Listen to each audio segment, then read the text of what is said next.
এদিকে এসো না, ভিডিও হচ্ছে তুমি উঠে যাবা। আবার রান্না তো হয়ে গেছে। এটা এখন শসা আলু চিংড়ি মাছ দিয়ে হচ্ছে। শোনো, এটা তোমার গার্লফ্রেন্ড হবে না হয়েছে?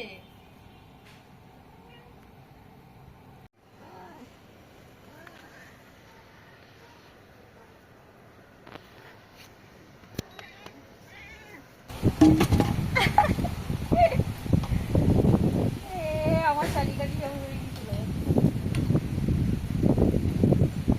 ঢাকা তো ঢেলে নেবো, এটা বন্ধ করে দিলাম। তো চিংড়ি মাছ রেডি। নিচে নিয়ে ভাগতে হবে। ভাগো ভাগো ভাগো। তো কেমন হয়েছে বলো?